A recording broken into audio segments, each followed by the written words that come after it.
हरण क्यों कहा जाता है इसको अमृता, प्राणदा, विजया, हरितकी या हर्रे? ये जो है इसका उपयोग क्या है? ये तीनों दोषों में समन करने का काम करती है, लेकिन इसका उपयोग किस तरीके से किया जाए, इसके प्रकार जो होते हैं वो छोटी और बड़ी हरण जो है, इनमें से कौन सी हरण आपके लिए अच्छी है, कैसे आप चुने कि ये हरण बहुत अच्छे क्वालिटी की है, हरण में कौन से ऐसे विशेष तत्व पाए जाते हैं जो आपके शरीर में बहुत सारे लाभ देने के लिए जरूरी हैं, और हरण कैसे आप उपयोग में लें, किन किन रोगों में हरण आपके लिए बहुत अच्छी औषधि का काम करेगी। वीडियो में अंत तक हम इन सब बातों पर चर्चा करेंगे। वीडियो में अंत तक जरूर बने रहें। अगर आप चैनल पर नए हैं तो प्लीज आप चैनल को सब्सक्राइब जरूर कर लीजिए। हरण, हरण को हरितकी भी कहा जाता है। हरण, हरितकी, इसको अमृता भी बोलते हैं, इसको प्राणदा भी बोला जाता है। अमृता, प्राणदा, अमृता, प्राणदा, विजया भी बोला जाता है इसको। तो ये जो है विजया और हर्रे जो है, ये तो अपन सामान्य लैंग्वेज में इसको हर्रे भी बोलते हैं। ये जो है इसका उपयोग क्या है, और आयुर्वेद में इस हरण को महाऔषधि के लिए उपयोग में लिया गया है। वैसे तो त्रिफला नामक जो एक 3 चीजों से मिला हुआ सम्मिश्रण है, उसमें हरण एक कंटेंट होती है। हरण, बहेड़ा, आंवला, तीनों चीजों को मिलाकर के त्रिफला बनाया गया है, लेकिन यह हरण अपने आप में बहुत उपयोगी है। हम इस हरण का उपयोग क्या है, और हरण में की इंग्रेडिएंट क्या होता है, ये क्या है जिसकी वजह से हरण आपके लिए बहुत ज्यादा उपयोगी होती है? ये होता है एंथ्रोक्विनोन। एंथ्रोक्विनोन जो है वो आपके शरीर में एंटी इंफ्लेमेटरी, एंटी जर्मिनेटिव और एंटी ऑक्सीडेशन का काम करने का काम करता है। तो एंथ्रोक्विनोन जो होता है ये एंटी इंफ्लेमेटरी है, एंटी जर्मिनेटिव है। एक तरीके से कहा जाए कि अगर हरण का उपयोग आप खाने की बजाय घिस करके किसी फोड़े फुंसी पर भी लगाएंगे तो यह एंटी वायरल, एंटी फंगल भी है। अगर एंटी पैरासिटल भी है।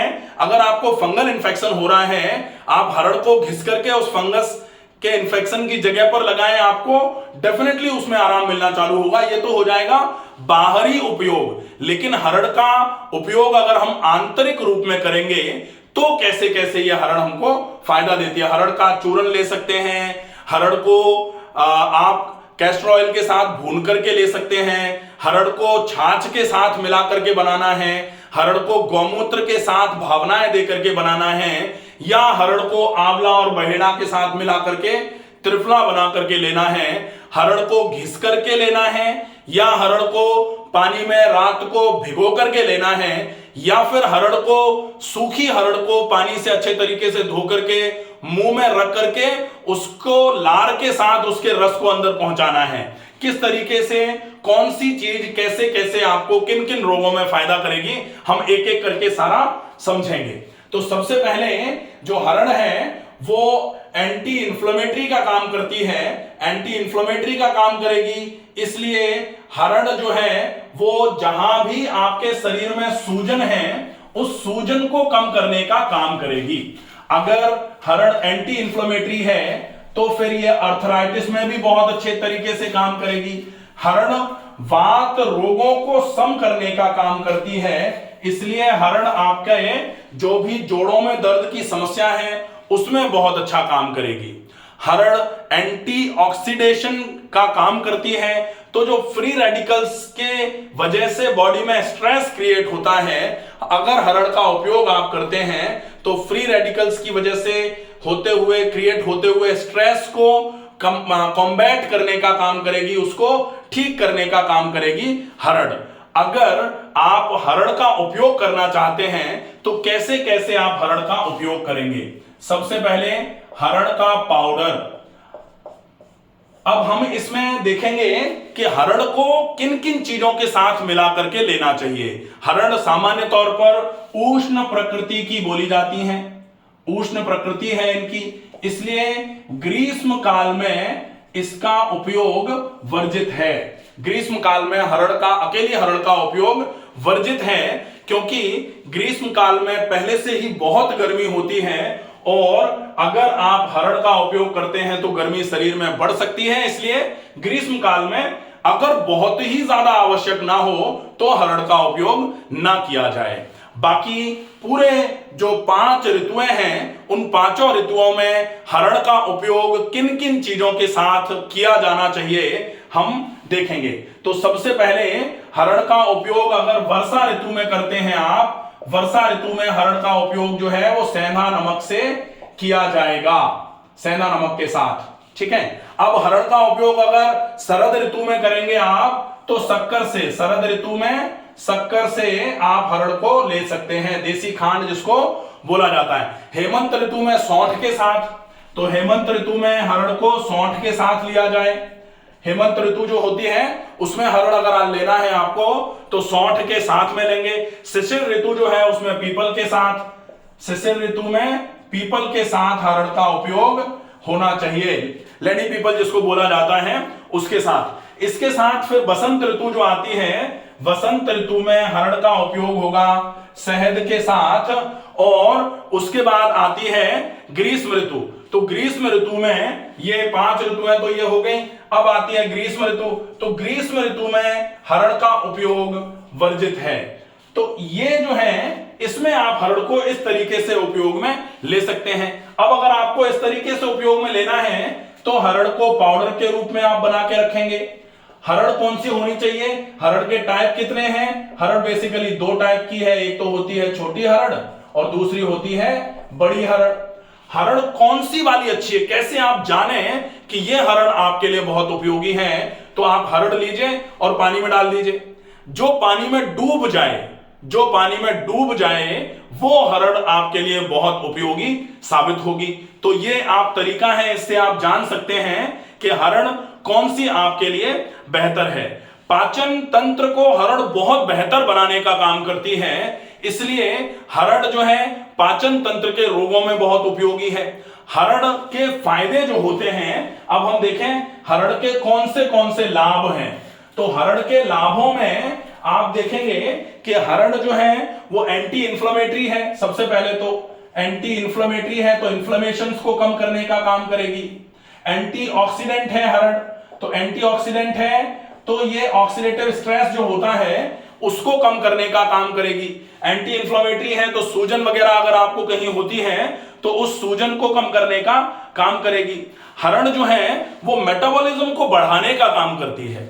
मेटाबॉलिज्म को अगर बढ़ाएगी, इंक्रीज मेटाबॉलिज्म, तो मेटाबॉलिज्म अगर बढ़ेगा मतलब खाने के पचने की दर अगर आपकी बढ़ेगी तो डेफिनेटली ये वजन को कम करने का काम भी कर सकती है। अगर हरड़ मेटाबॉलिज्म बढ़ाने का काम कर रही है तो डेफिनेटली इसको थायराइड में भी उपयोग में लिया जा सकता है। इसके अलावा हरड़ जो है वो इम्यूनिटी बूस्टर मानी जाती है, तो हरड़ का उपयोग इम्यूनिटी को बढ़ाने के लिए भी आप कर सकते हैं, इम्यूनिटी बूस्टर है। तो हरड़ का उपयोग इन तरीके से अगर आप करेंगे तो निश्चित ही हरड़ बहुत अच्छे तरीके से आपके लिए काम करने का जो फल है आपको इसका हरड़ का मिलेगा। इसके बाद अब हरड़ जो है अगर आप इसका लाभ बेसिकली वैसे लेना चाहते हैं कि हरड़ आपके लिए सारे दोषों को खत्म करने का काम करे, तो फिर हरड़ को वात सामक के रूप में आप लीजिए। वात सामक वैसे तो जो हरड़ का गुण है ये वात को कम करने का काम करती है, इसलिए अर्थराइटिस में बहुत अच्छे तरीके से उपयोग में ली जा सकती है। इसलिए आप अगर तीनों दोषों को सम करने के लिए हरड़ का उपयोग कर रहे हैं तो सामान्य तौर पर हमने बताया कि हरड़ की प्रकृति जो है वो उष्ण प्रकृति है, इसलिए अगर आपको पित्त की ज्यादा समस्या है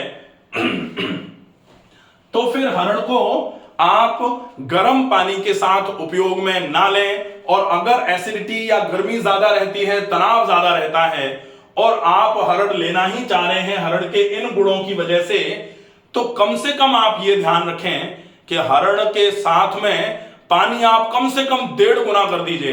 अगर आप 3 लीटर पानी पीते थे सामान्य तौर पे, अगर आपने हरण लेना चालू करी है कम से कम 4 से 4.5 लीटर पीना चालू करिए।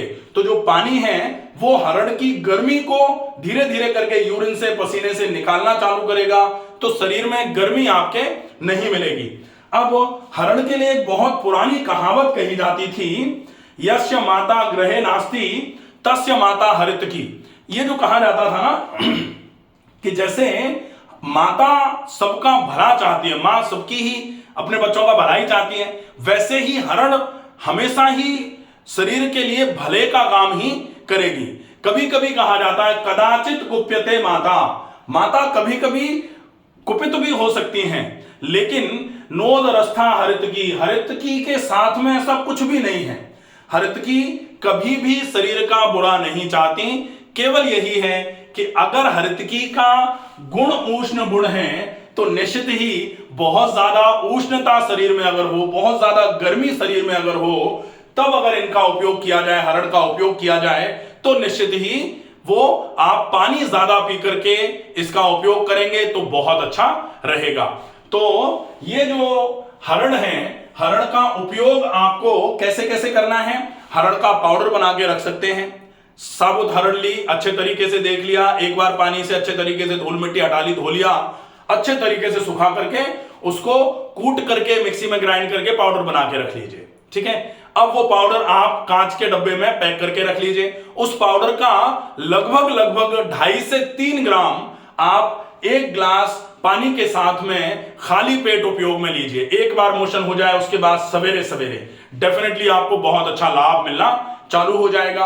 अगर आप चाहें तो आधा चम्मच सवेरे, 1/4 चम्मच शाम को, क्योंकि तासीर गर्म है, आजकल की प्रकृति में शरीर में गर्मी वैसे ही है लोगों के, इसलिए आधा चम्मच सवेरे और 1/4 चम्मच शाम को आप ले सकते हैं। शाम को खाने के कम से कम 1 घंटे पहले लें और सवेरे का मोशन जाने के बाद लें। आप दूसरे तरीके से हरण का उपयोग कैसे करेंगे, हरण को आपने अच्छे तरीके से पानी में धो लिया, उसके बाद सुखा लिया, उसके बाद थोड़ा कैस्टर ऑयल तवे पर डाल करके उसको भून लीजिए और भूनने के बाद फिर आप उसका पाउडर बना के रख लीजिए और उस पाउडर को आप ले सकते हैं। हरण को आप थोड़ा सा सेंधा नमक के साथ, जो बोला गया है जैसे वर्षा ऋतु आएगी तो सेंधा नमक के साथ ही हरण का उपयोग करना है, तो ये तो आप पूरा नोट करके रख लीजिए, इस तरीके से ही हरण का उपयोग होना चाहिए। इसके अलावा हरण को छाछ में भिगो करके, हरण को छाछ में क्यों भिगोया जाएगा, क्योंकि हरण की प्रकृति उष्ण है और छाछ की प्रकृति शीत प्रकृति है और स्निग्ध भी है, तो हरण की उष्णता रूक्षता को जो थोड़ा कम करे वो छाछ है।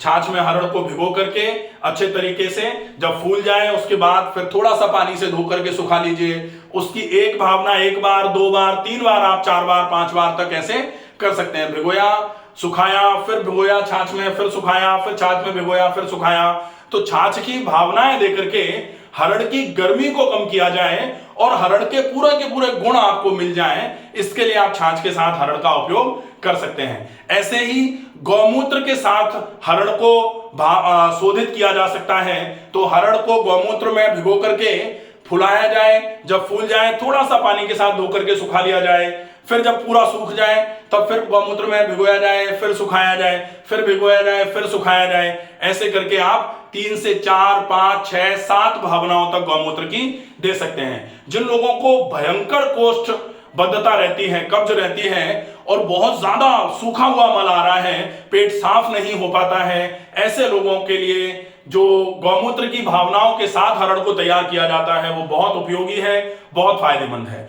अगर आपको ये वीडियो पसंद आए तो ज्यादा से ज्यादा लोगों तक इस वीडियो को पहुंचाएं। स्वस्थ रहें, सुरक्षित रहें। धन्यवाद।